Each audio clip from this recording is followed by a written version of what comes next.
दो भाई एक गांव में रहा करते थे। एक भाई का नाम था राम और दूसरे का नाम था श्याम। राम बड़ा भाई था और श्याम छोटा। दोनों भाई का स्वभाव बिल्कुल ही अलग था। बड़ा भाई राम सदा मस्ती के मूड में ही रहा करता था। वह मेहनत नहीं करना चाहता था, लेकिन छोटा भाई श्याम बहुत मेहनती था। छोटा भाई श्याम ही घर का सारा खर्च चलाता था। बड़ा भाई छोटे भाई के मेहनत के पैसे पर ही मौज करता था। श्याम बहुत सीधा साधा था और राम बहुत ही चालाक। श्याम जो पैसे कमा कर लाता, उनसे लाए हुए सामान से ही राम की जिंदगी चलती। फिर भी श्याम कभी बुरा नहीं मानता। राम खुद भर पेट भोजन कर लेता और श्याम के लिए बचा कुचा जो बचता था वही छोड़ देता था। लेकिन एक दिन कुछ ऐसा हुआ कि दिन भर का सारा काम करके थका हारा श्याम जब घर पहुंचा तो राम घर पर नहीं मिला।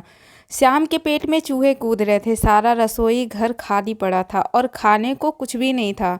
भूख के मारे श्याम का बुरा हाल था। अपनी आंखों में आंसू लेकर वह घर के बाहर बैठ गया और किसी से कुछ भी नहीं कहा। गांव के प्रधान उधर से गुजर रहे थे कि उन्होंने देखा कि श्याम उदास बैठा है। श्याम से उन्होंने पूछा कि क्या बात है। पहले तो श्याम ने बताने से मना कर दिया, लेकिन प्रधान जी ने ज़्यादा पूछने पर श्याम ने अपनी आपबीती कह सुनाई। श्याम की आपबीती सुनकर प्रधान जी की भी आंखों में आंसू आ गया। वह श्याम को अपने घर ले गए। पहले तो प्रधान जी ने श्याम को भरपेट भोजन करवाया और बोले, तुम सारा दिन इतनी कड़ी मेहनत करते रहते और तुम्हारा बड़ा भाई मौज मस्ती करता रहता है। उससे कहो कि वह या तो कुछ काम करने लगे, अन्यथा बंटवारा कर ले। उससे अलग रहो और वह अलग रहे तो तब उसे काम और तुम्हारी अहमियत का एहसास होगा। श्याम को प्रधान जी की बात अच्छी लगी। उसने घर जाकर राम से बंटवारे की बात कही। क्योंकि राम जानता था कि बंटवारे से उसका ही नुकसान होगा, तो वह पहले बंटवारे के लिए तैयार नहीं हुआ। लेकिन श्याम के जिद करने पर राम मान गया और बोला कि अगर तुम्हें बंटवारा करने का इतना ही शौक है तो चलो बंटवारा कर लेते हैं। पिताजी हम दोनों के लिए मरते समय केवल 3 चीज़ें ही छोड़ कर गए थे, पहला कंबल, दूसरी भैंस और तीसरी जामुन का पेड़। तो केवल इन्हीं 3 चीज़ों का बंटवारा होगा। श्याम बोला, मुझे यह शर्त मंजूर है। राम बहुत ही चालाक था। वह इनमें से कुछ भी अपना फ़ायदा ढूंढने की कोशिश करने लगा। उसने एक चाल सूझी और बोला, कंबल को 2 हिस्सों में काट कर किसी के भी काम में नहीं आएगा, इसलिए ऐसा करते हैं कि दिन में कंबल को तुम रख लेना और यह कंबल रात को मेरे काम आएगा। इसी तरह एक भैंस को भी बांटा नहीं जा सकता, तो भैंस का आगे का मुंह का हिस्सा तुम्हारा हुआ और पीछे का मेरा। अब बचा पेड़, तो जामुन के पेड़ के नीचे का भाग तुम्हारा होगा और ऊपर का मेरा। यह बंटवारा बराबर बराबर हो गया है। अभी भी कोई शक हो तो तुम मुझे बता सकते हो, राम ने कहा। श्याम बहुत सीधा था। उसे राम की चालाकी समझ में नहीं आई और उसे बंटवारा ठीक लगा। वह खुशी खुशी कंबल को लेकर अपने काम पर चला गया। दिन में बहुत ही तेज धूप निकलती थी तो श्याम को कंबल की ज़रूरत नहीं पड़ती थी। शाम को जब ठंडा का मौसम हो गया तब उसने वह कंबल ओढ़ लिया। रात होते ही राम कंबल लेने के लिए श्याम के पास पहुंच गया और बोला, तुम्हारा कंबल ओढ़ने का समय ख़त्म हो गया। रात में यह कंबल मेरा है।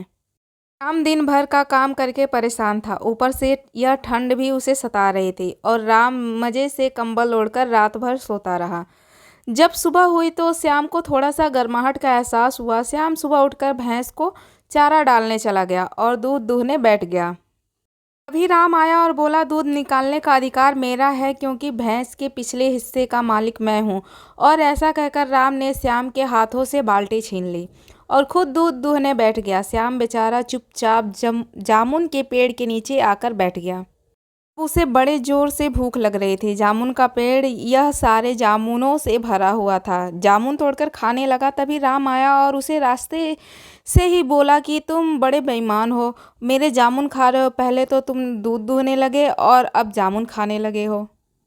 क्या तुम्हें पता नहीं कि जामुन के पेड़ का ऊपर का हिस्सा मेरा है तो उसके सारे जामुन भी मेरे हुए। तुम्हारे अधिकार में तो सिर्फ पेड़ की जड़ और तने आते हैं। इतना सुनकर श्याम को राम की सारी चालाकी समझ में आ गई। प्रधान के पास पहुंचकर और सारी बातें बताई। प्रधान जी ने राम को सबक सिखाने के लिए योजना बनाई और श्याम को समझाई। श्याम घर पहुंचा तब उसने वैसा ही किया जैसे प्रधान जी ने समझाया था। उसने दिन के समय कंबल को पानी में भिगो दिया। जब राम कंबल लेने आया तो गीले कंबल को देखकर गुस्सा गया और बोला कि अब मैं रात को क्या ओढ़ूंगा।